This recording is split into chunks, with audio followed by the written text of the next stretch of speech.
If you've been looking into copywriting as another career choice for you, or even as a side hustle, you may be worried that what if you get into it and you decide that it's not for you? I mean, that was a fear I had when I first started, and I know it's a fear that a lot of my students have, and it's totally valid.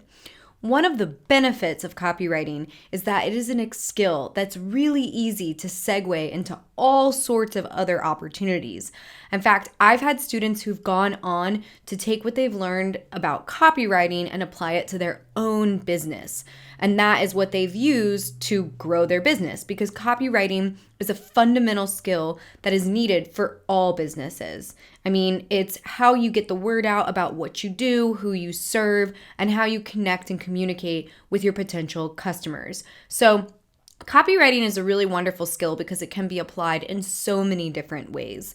And so if you are thinking about potentially becoming a copywriter and you're wondering, what if I get far along in this process and I realize, whoa, this isn't quite for me, I want to give you 7 other job opportunities or career options that are really easy to segue into from copywriting. So the first one is editing. And I want to specifically call out copy editing because editing is something that is generally a little tough to charge well for unless you have a lot of experience and you're really good at positioning yourself. But if you're watching any of my videos on copywriting, you should be getting a lot of information around how to position yourself well. So editing is a skill that a lot of people, when they come into copywriting, find that they actually enjoy more than the writing itself.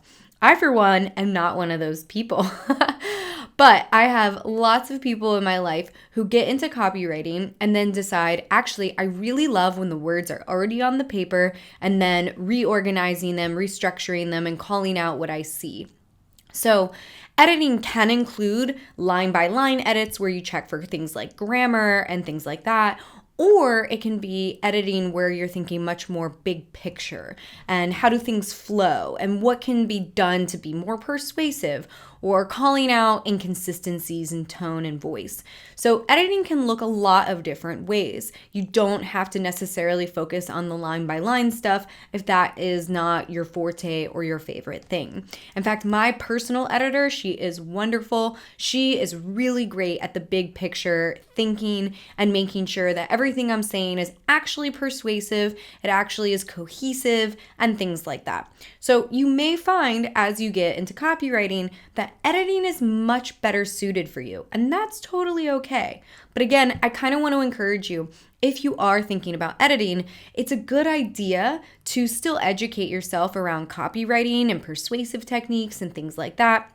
Because if you can position yourself as an editor specifically for copywriters, you're going to be able to charge a lot more for your services, because that is a little bit more of an elevated skill or just a little bit more niche down of a skill than somebody who is just checking for grammar. The next one is proofreading, which is, I would say, just a little bit less serious than editing for, just to kind of explain what it is and the difference between proofreading and editing. It's really to check any glaring mistakes, some grammar, and things like that. Proofreaders are kind of somebody you want to bring on to kind of put second set of eyes on your copy.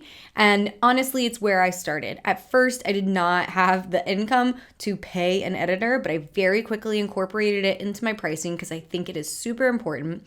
And so where I first started was with a proofreader. I hired a proofreader to just be the second set of eyes on my pieces to make sure they catch any obvious mistakes. Proofreaders do not earn as much as editors generally, but again, it's important to just ask your proofreader or ask your editor what it is they offer, and if you are providing that service, you want to do the same thing when you're setting up new clients. So again, proofreading is another skill set that is something you might decide you like better when you are kind of venturing into the world of copywriting, and that is totally okay. The third one is content writing. So maybe you're super intimidated by all of the things that make copy. You know what? That's totally cool. But I do want to encourage you to kind of give it a try. And if you find out it's not for you, an alternative is content writing. So content writing is merely writing to inform. It would be websites that include informative articles that aren't necessarily selling anything. And if that is something that, feels like a better fit for you for whatever reason, that is totally an option. And it's something that some people who come into copywriting decide that they feel more comfortable with. The fourth career option that I see as a really common choice for people to segue into from copywriting is social media management or social media marketing. So for sure, social media posts and social media ads can be copy, but for the most part, I would argue that most of what you see on social media is not copy. Again, remember it needs to have a CTA, an objective, and really trying to get people to take action. So with that in mind, social media management would be more of managing somebody's online presence. Maybe you're writing the posts, maybe you're not writing the posts, but it generally involves posting on someone's behalf, making sure that they're staying consistent, making sure that different forms of media are being used across all different platforms, like taking a blog, for example, and putting it on all the different social media platforms. Social media management is something that I see a lot of people who are initially interested in copywriting turn to.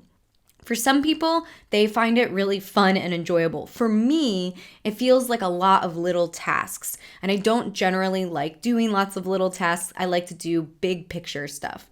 So if you're somebody who really enjoys being on social media, this could be a really good option for you. You just want to make sure that you're getting really clear about what you offer, what you don't offer, so that you can prevent scope creep, which is a big problem I hear among many social media managers, and so that you make sure that you and your client are on the same page and you're getting paid well, because it is a very time-consuming job. And I think that clients tend to not understand how time-consuming properly managing social media can be.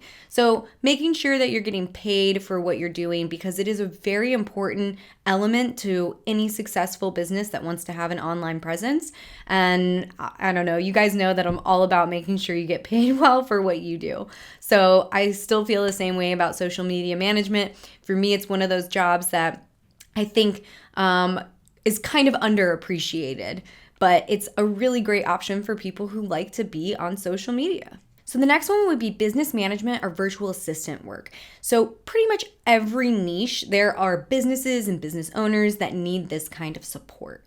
And if you really enjoy, more of the technical aspect or figuring things out and kind of the administrative tasks that come with what would be a virtual assistant or business management, this is a great option for you. I mean, I have a business manager and I absolutely love and adore her. We have grown so much together and we've learned how to do so many new tasks within my business together. And so it's a career opportunity that is still remote.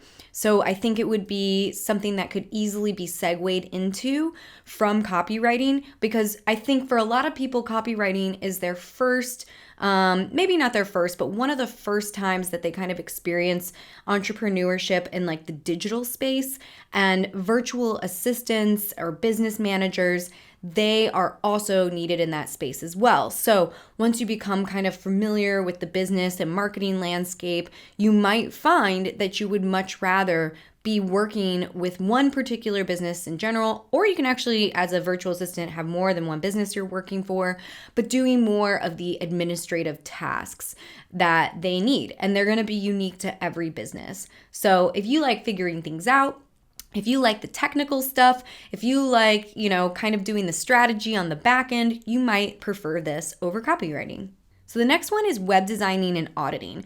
I know a bunch of people who have gone the copywriting route and then decided that they really prefer website design or running audits on websites even more than actually doing copywriting. And that's another, career opportunity that is a really easy transition from copywriting, in my opinion. Obviously, you're going to have to learn some design and really dig into that and educate yourself around that, invest in yourself so that you can set up a successful business. But it's something that you might enjoy more. If you enjoy analytics or, analyzing data, you might really enjoy auditing businesses' websites and giving them advice. With web design, some people are not even full-on web developers, but they have decided that they really enjoy setting up Squarespace sites and things like that. And so they offer that service to clients, obviously being very transparent about their limitations if they're not like a full-blown web developer. But that is another option and another thing that I see people often going into after they've kind of explored copywriting. The last one is consulting. This is something that I generally see people adding to their actual copywriting business, and I think it's a great option because it kind of breaks up just writing copy all the time. So consulting can be for other copywriters or for businesses, but it's kind of adding to the services that you offer, that you are going to be a consultant or evaluate everything that they've got going on copy-wise or digital marketing-wise or whatever it is that your skill set is, really. That's all that consulting really is. But evaluating them, giving them feedback, and giving them an action plan to take like the next steps forward.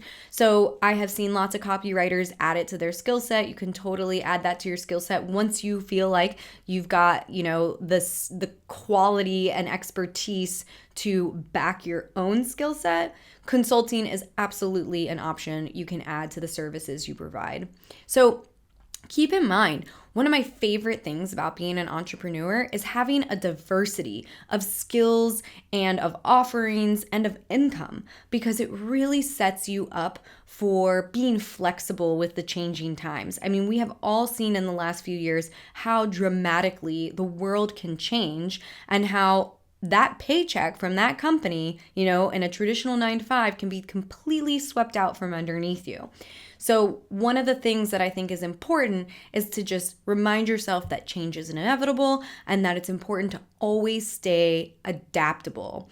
And that is why I really wanted to take a second to kind of think about some of the other skills that are very complementary to copywriting, because you actually might decide that not only you want to go that direction altogether, but you actually might decide that you want to add it as a complementary skill to copywriting itself. And I have seen those all work really beautifully. So I hope that helped. Go ahead and hit that thumbs up button if it did.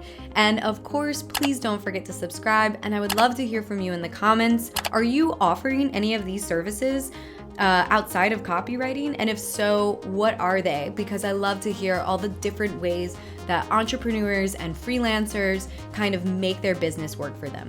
So I hope you have a wonderful day. Thanks for joining me. Bye, guys.